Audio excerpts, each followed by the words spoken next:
and you don't seem to understand. A shame you seemed an honest man. Yo, it's Hannah, and this is my first van-related video. It's been a long time coming.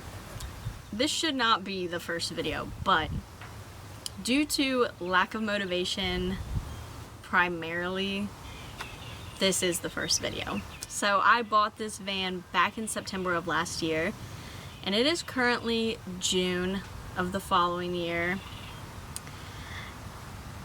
God help me, please do not let me embarrass myself by saying I'm filming this in June and then me not doing anything with it for months to come. I will release it in June. Anyways, yeah, I bought the van in September, and I wanted to make little progress videos, like a little video series of me decorating the van, making it more my personal style. I wanted to take little travel videos, or like travel vlogs. I have not made a full fleshed out video in this thing since I got it. So the first half of this video are going to be just clips of things that were supposed to be videos that just did not become videos. So yeah, it'll be progress clips, and then some clips from my trip I took to Hot Springs, Arkansas. That was my first trip I've taken in this van. And then I took a trip to Gulf Shores, Alabama for Hangout Fest. I don't think I have too many clips of that. I had the intention of making a travel vlog for Hot Springs, Arkansas, and I didn't even bother for Gulf Shores, but I still took some videos. So I'll just kind of put those in there and do some voiceovers. I don't really know how I'm gonna structure that yet, but you'll see when you're watching this what I end up doing with those. Yeah, and also, motivation, yes, was the biggest thing for me not making videos, because I want to make more videos in general, period. But also, my phone camera, guys, look at this. It is so bad. And this is the iPhone 11 too. So, I personally feel a little uncomfortable taking my big DSLR camera in public. It's very noticeable. I'm filming or like taking pictures or whatever, and it's also just not very comfortable to like lug around with me all day. I'd much rather, like when I'm on the go, have a nice phone camera to use. So that's been another huge hurdle for me. I just don't feel comfortable filming shit when I'm out and about. So since I'm finally going to be upgrading my phone, that will be a huge factor in this change. Anyways, the second half of this video is going to be me talking about my goals, my plans, like what the hell do I want to do with this van, and I'll also give you like a little panorama of the inside of here. I'm not going to do like a full fleshed out tour. That'll be a video on its own, and there's still some things I want to do to it still, so that'll come later. But yeah, I'm going to insert the clips I have never done anything with right here. Sadly, these are literally the only progress clips I ever took. I painted all the unstained wood besides the window frames this nice lavender color, and then I stuck 2 boxes of vinyl checkerboard flooring over the wood floor that was in there and hung up some curtains.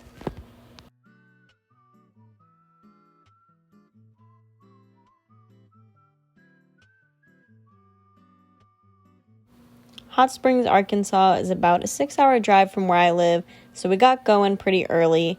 Unfortunately, it was a pretty rainy weekend, but it made good weather for hiking. As soon as we got there, we immediately hiked up a mountain, and when we got to the top, there was a lookout tower you could pay for. I don't think it was worth the money, but the views at the top were pretty cool.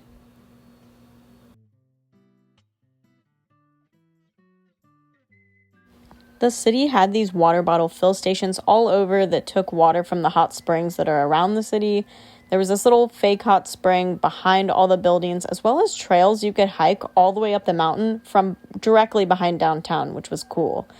Unfortunately, you couldn't bathe in the hot springs unless you were in a bathhouse. We went out for drinks at the Ohio Club and a rooftop bar. The Ohio Club is like where Al Capone used to hang out and other gangsters. Lots of gangster history here, which was cool. Then we just went back to camp. This was my first time seeing the van all lit up and set up for a trip, so I was really feeling good. We made a little fire outside, which was pretty difficult, but we were able to do it night 1. Night 2, it was way too rainy, but we got it going for night 1 at least.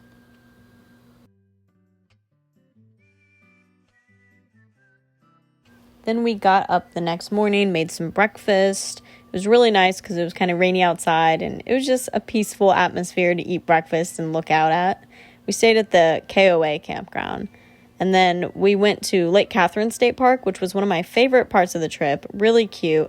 There's a nice waterfall if you go down Falls Branch Trail. I loved it. It was stunning. Kids were swimming in it, which was nuts. I took this trip in March, and it was very cold. Those kids are crazy.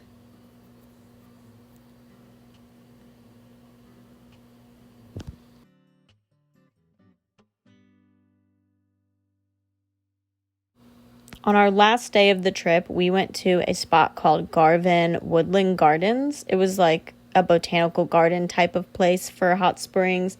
This was my favorite part of the trip. It was so stunning. There was this amazing tree house. You could go in there. Probably my favorite part. So beautiful. I was disappointed we could not look at the beautiful chapel they have designed there. There was a wedding going on, but I would love to check that out in the future if I'm ever there again. And then lastly, we went back into town, ate some food, grabbed a national park map for our collection, and headed back home. It was a great first trip in the van.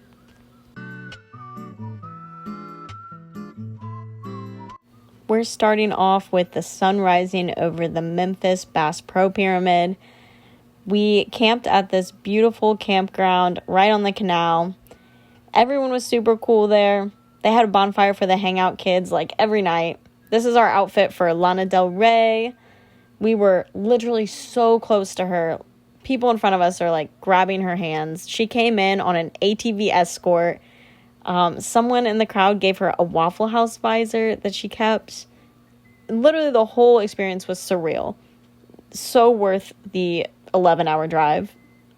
And then, of course, day 2, we got to see Chapel.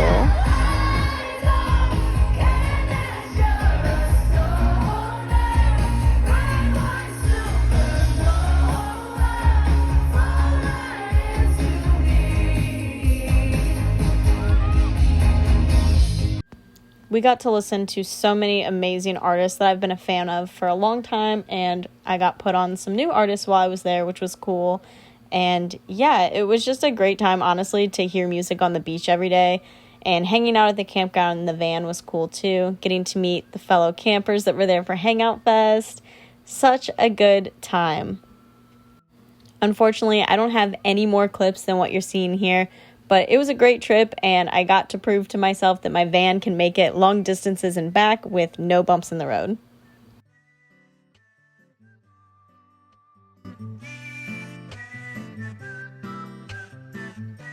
Sick. You've made it to the second half of the video. Thank you for sticking around. I'm just going to start at the very beginning, before I even bought this van, just to give some background on why I wanted one in the first place. So the car I had before this was a big ass SUV, a Chevy Traverse, and when I got that car, I was like 17, and I knew I wanted a third row in my car, because even though I had not done any traveling yet, I guess I knew that that was something I'd probably want to be pursuing. So I wanted a third row so I could put that row of seats down and put a bed back there. And then when I was like 19, I think that's when I actually started doing some light traveling, and that was more so just to meet up with people who lived in other states that I knew. And then during COVID, that's when I learned, okay, I actually really love traveling, and this is what I want to do forever. Not the best time to be traveling. I know that. But I was 21, freshly 21. I had moved back home in rural Missouri from living up in the city at my college apartment because my school, stopped. My school went fully online after that. And then, classes were canceled because it happened in March. So pretty much classes were canceled and it was summer break. And from that point on, my school was going to be online for the next year. And then I was working a retail job at the time that went on hiatus, so I was getting unemployment during that time, which was more than unemployment normally is. I don't know how much unemployment normally is, but my unemployment was like $600 a week, or like every other week, something like that. And I was also getting stimulus. So all of these factors mean I am young, freshly 21, with no bills to pay and more money than I have ever had. And the economy was very cheap at the time because they wanted people to go out and spend money again to help the economy. So I was getting very sick of being back at home and living with my family. I was restless. And I was like, you know what? I need to go out and find myself. So that's when I started solo traveling. And I really, really, really got a lot of gratification out of it. And I met friends everywhere I went that I still talk to today. And it was just a great experience. Then in 2021, I wanted to do a big road trip in my SUV and just see if I could live out of my SUV pretty much. The only Airbnbs we were gonna get were gonna be 2 nights in Seattle because the goal for this road trip was to explore the Pacific Northwest. So we went to, we did Wyoming, Utah, and Oregon and Seattle mainly. We did like Olympic National Park and Yellowstone National Park, and then also just took Historic Highway 101 all the way up Oregon into Seattle. And it was just an amazing time. And I was like, this is sick. I want to keep doing this. But my SUV, one thing about it was that it never ran great. So when I went on this trip, my dad was like, I don't know if you should do this. Your car might not make it. And I was like, she's never let me down. 4 hours away from our house on the way back. That's when we broke down. So could have been worse. We were only 4 hours away from getting back home when my car finally said, I've had enough. And then, obviously that's still not ideal, but it was manageable to get it home. And then my car was dead for a while. And once it finally came back to life, I was like, we gotta get her out of here before she breaks down for good. I gotta sell her while she is alive right now. So I sold my car and I was like, all right, I want a van. So while we were trying to sell my car, I was looking at vans. I knew that was the next step I wanted to take. And at first I was like, ooh, I want a Ford Transit. And my dad was like, you should look at Mercedes Sprinters. I've heard those are good. And I did look at them. And then I realized, holy shit, these vans are so expensive. I can never afford that. So then I had to rethink some things. I was like, okay, what is my checklist?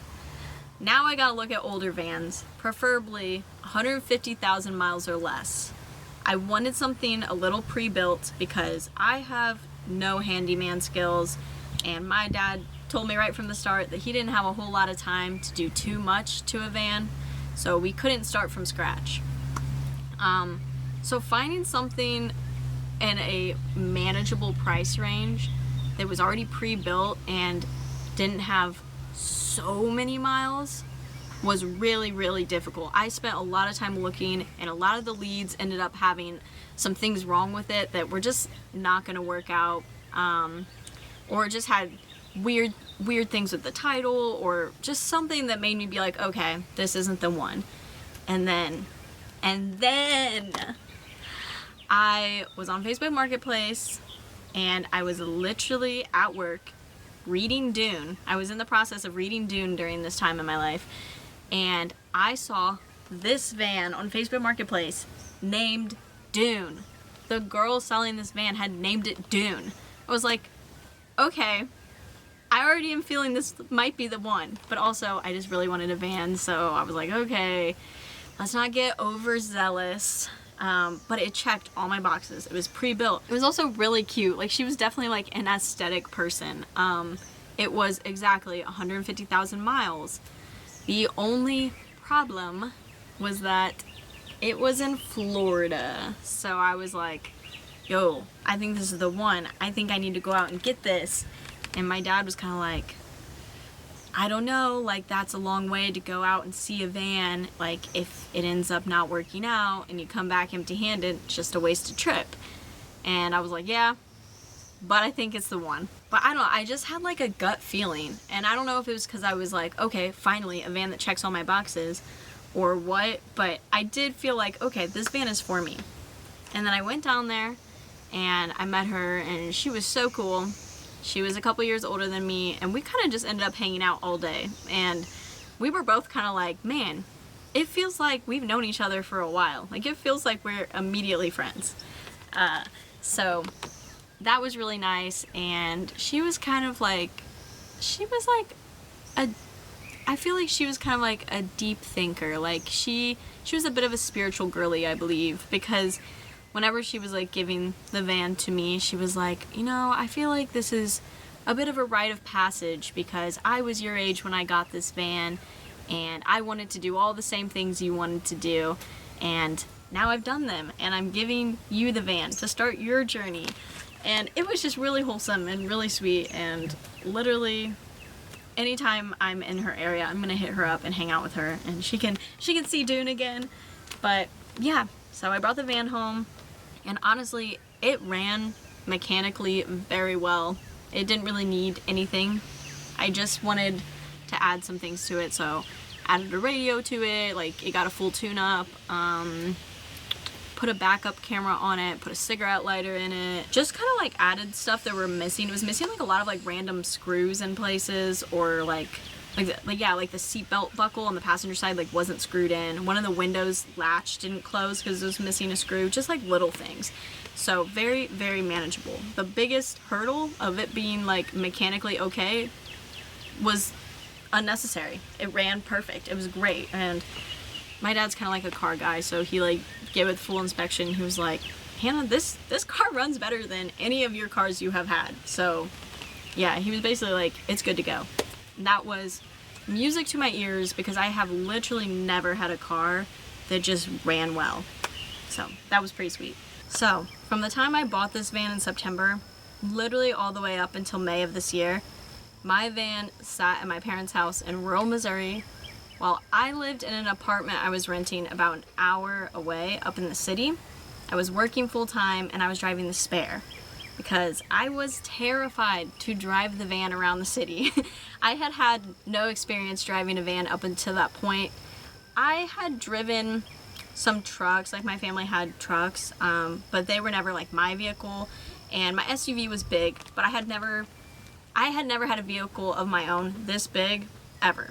And so I was really terrified, and because I was working full time and lived an hour away, I did not have the time to dedicate getting used to driving it and to making progress on it.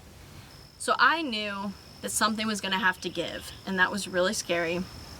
So I did the only thing that made sense to me at the time, but it did bruise my ego really hard. I quit my job, I packed up my apartment, and I moved back home at the ripe age of 25 years old. I did not want to do that, but it just seemed like the smartest thing to do. I was going to keep pouring so much money into rent and just literally never having time to work towards my dreams and goals, as cheesy as that sounds. That's the reality. So my original plan was to get a remote job. That has not happened. I have probably put out 500 to 600 applications at this point for everything I could possibly be qualified for. And for the longest time I was like, what is wrong with me? Why am I not getting hired? And then I realized, okay, this is a problem like everyone is having right now. So that was another bruise to the ego. And even down here, I had trouble finding a summer job for a while. But now I'm working a summer job, and my goal right now is just to save enough money to travel at the end of the summer. I still would like to get a remote job just so I wouldn't have to worry about that while being on the road. But for now, my plan is to just work seasonally at the moment and just kind of take it from there. What I have to keep telling myself is that this is not a step back. This is a step forward, even if it doesn't look like it. Sometimes, well, I would actually say almost all the time, it's going to be scary to take a leap of faith and make a drastic change in your life. And you know what? Maybe it doesn't work out. Worst case scenario, it doesn't work out. And even then, that's fine. I'll just be renting an apartment and working again. It's not the end of the world. But I am a firm believer that most things do work out. Even if it surprises you how they work out, they usually do. But I'm literally living in limbo right now, so don't trust a word I say right now. Maybe hear the words I'm saying, take it as like a positive affirmation, but don't trust me yet. Let's just wait and see. Let's see what happens. So on that note, what are my goals? Well, my first goal after just saving up money this summer is to go to Maine at the end of summer. My friend group has a really cool trip planned for Maine at the end of the summer. Everyone's flying out there, but I'm gonna drive out there. And when I get there, I'm gonna stay out there even after the trip's over. And what I would love to do is just slowly make my way down the East Coast. My grandma lives in Florida, so just take my time, no strict plan, just kind of like an outline of where I'll hit, and eventually make my way down to her house, spend some time with her, and then when the holidays roll around, I'll drive back home, work seasonally, save up more money, and hopefully just repeat that until I figure out what's next. And, you know, I think I shouldn't stress myself out trying to plan so far and so in depth and just kind of figure it out. Because things change, and even if I spend all this time really thinking things out and having a strict plan, it could all get turned upside down, literally like that. So I'm not going to stress myself out too much, and I think having an outline of what my goals are is a good place to start, and it also, yeah, gives me room for growth when and if things change. So this is the view when you first come in. There's this really cute little vanity station here, and like I said, I'm going to keep this tour super short and sweet because I want to dedicate an official video to the tour in the future after I've done a few more things to it. But to preface, she built almost everything in this van. Well, she did build everything. I've just added a couple things onto the van, like mechanically, and done all the decorating. So she had this van like fully beached out surfer girl style, and I decided I would just roll with what she was already going for because it would be easier than scrapping it, and there's a lot of items that she personally made that I just did not feel right getting rid of, and I didn't want to because they're super cute. So I just decided to do my own direction with what was already in here. So instead of doing like the surfer girl style, I went with more of like a mermaidy kind of coquette coconut girl vintage beach vibe, if that makes sense. The girls who get it will get it. But yeah, let's just take a look around.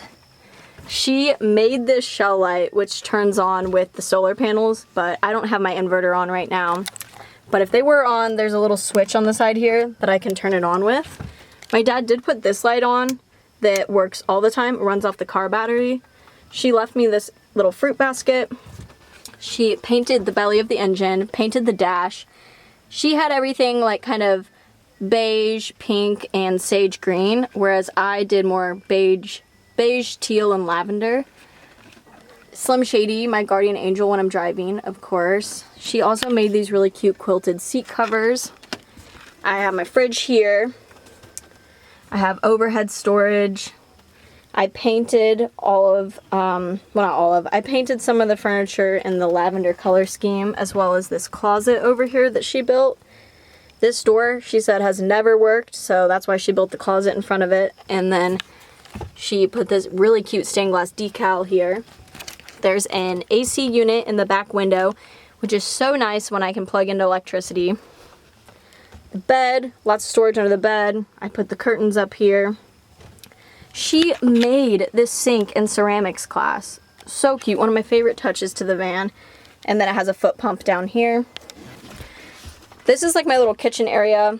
Bamboo ceiling she had already in here. At first I didn't like it and I was gonna take it out and put like a wood ceiling in here, but it grew on me. I like that I can so easily attach decorations to it. I did the tiles on the floor, but yeah, that is basically it. I will do a more in-depth tour video in the future, like I said, but yeah, that's what we've got so far. So, thank y'all for watching this video, and I'm excited to adventure with you guys.